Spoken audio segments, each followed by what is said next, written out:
Hey guys, it's Jacob here. I just wanted to come on here and give you guys my take on COVID-19, the coronavirus that's running rampant in our in our world and city and nation. This pandemic storm. Um, I'm gonna paraphrase from one of my friends who's a pastor at our church. He said that um, it's one thing to practice all the precautionary measures, to exercise caution and do the common sense things, but it's another thing entirely to have that turn into an unnecessary and unhealthy fear. Which makes sense, because I think to subscribe to either the idea that this is nothing to take seriously, that this is the common cold, that it's like it's nothing, don't worry about it.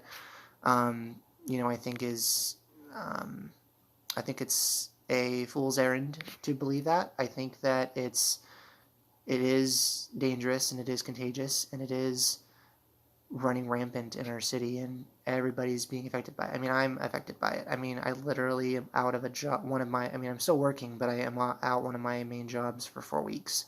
And so I've been trying to find an alternative way of making money, even in this time. But then you also have, on the other side of it, you have people who view this as the apocalypse or the rapture, that that this is how we go, the end is nigh, and all that.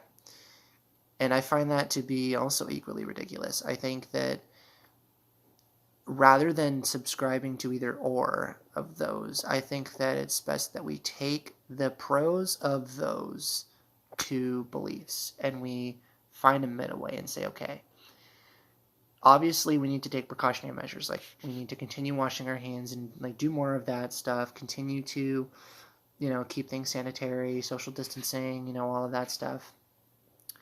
But then at the same time, to go so far as to panic buy at the stores, to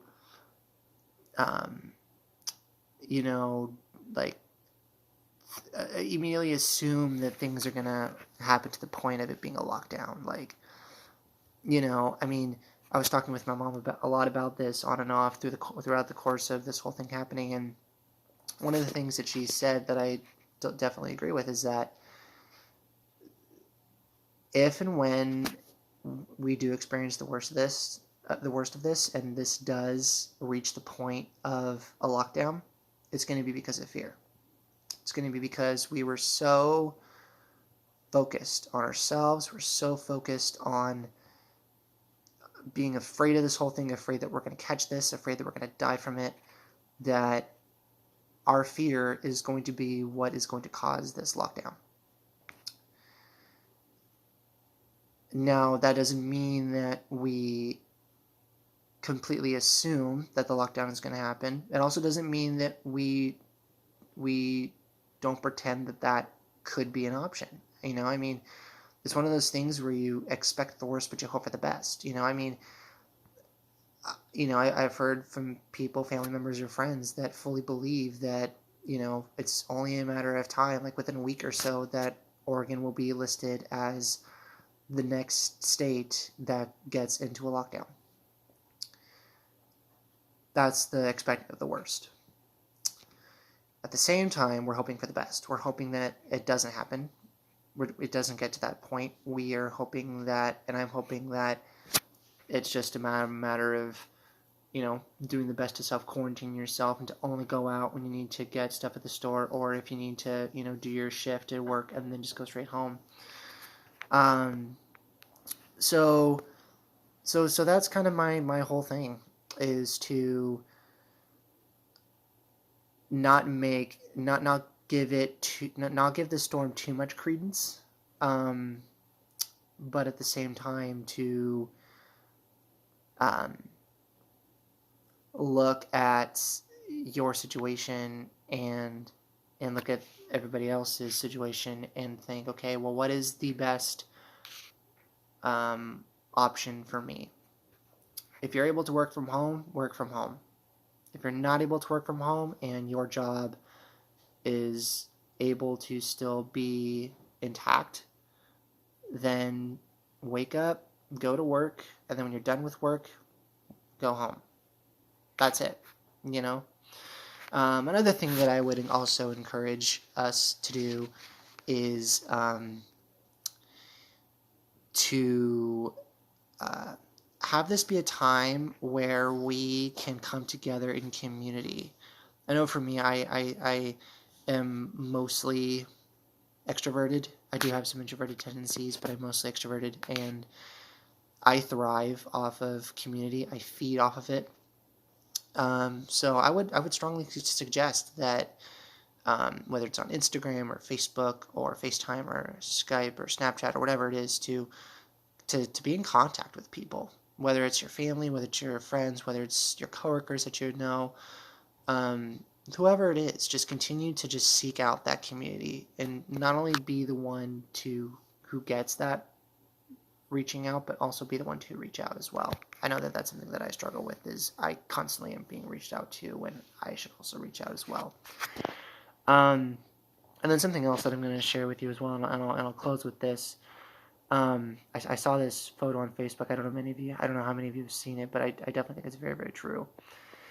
Is that Jesus' name is above every name. His name is above every disease. His name is above his name is above it all. There's no name that has existed, is existing, and even will exist that Christ doesn't trump. Like, Jesus Christ, his name is above every name. And I saw this one photo where it had the term of the coronavirus, COVID-19, and it turned it into an acronym of Christ over viruses and infectious diseases. And the 1:9 was the chapter and the verse of Joshua 1:9. And I read that verse, and actually, believe it or not, it's actually in the inside of my ring, because it says "Fear not," but on the inside of it, it's got that verse. And I looked at it, and it said, "Have I not commanded you to be strong and have good courage?"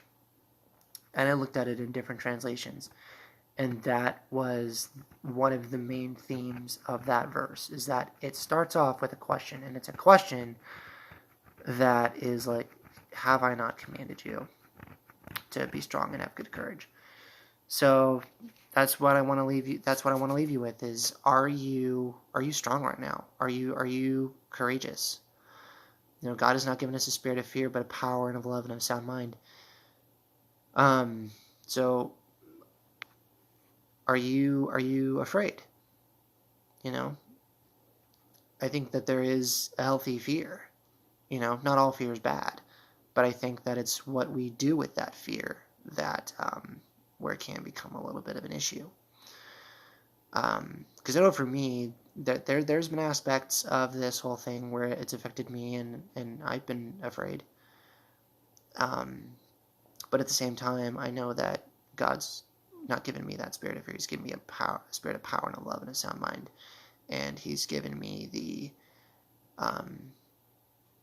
ability to see this as a temporary storm, to see this as a way for us to be united more now than ever. So, because we're dependent on each other now more than ever. So I would just encourage you with that, to be of strength and good courage, to continue to seek out community, but virtually, and this too shall pass. So hope you guys have been having a great week, have a great weekend, and you'll definitely be seeing more of me, because I've been trying to think of what to do on in this time of quarantine, whenever I'm not working.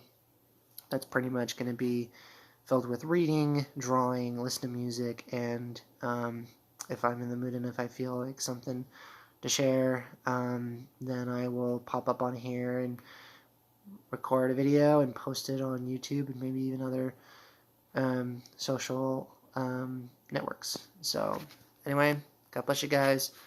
Have a great weekend, and when this is all over, you know, we're going to thank God that, you know, we took advantage of the season. So have a good day, guys. God bless.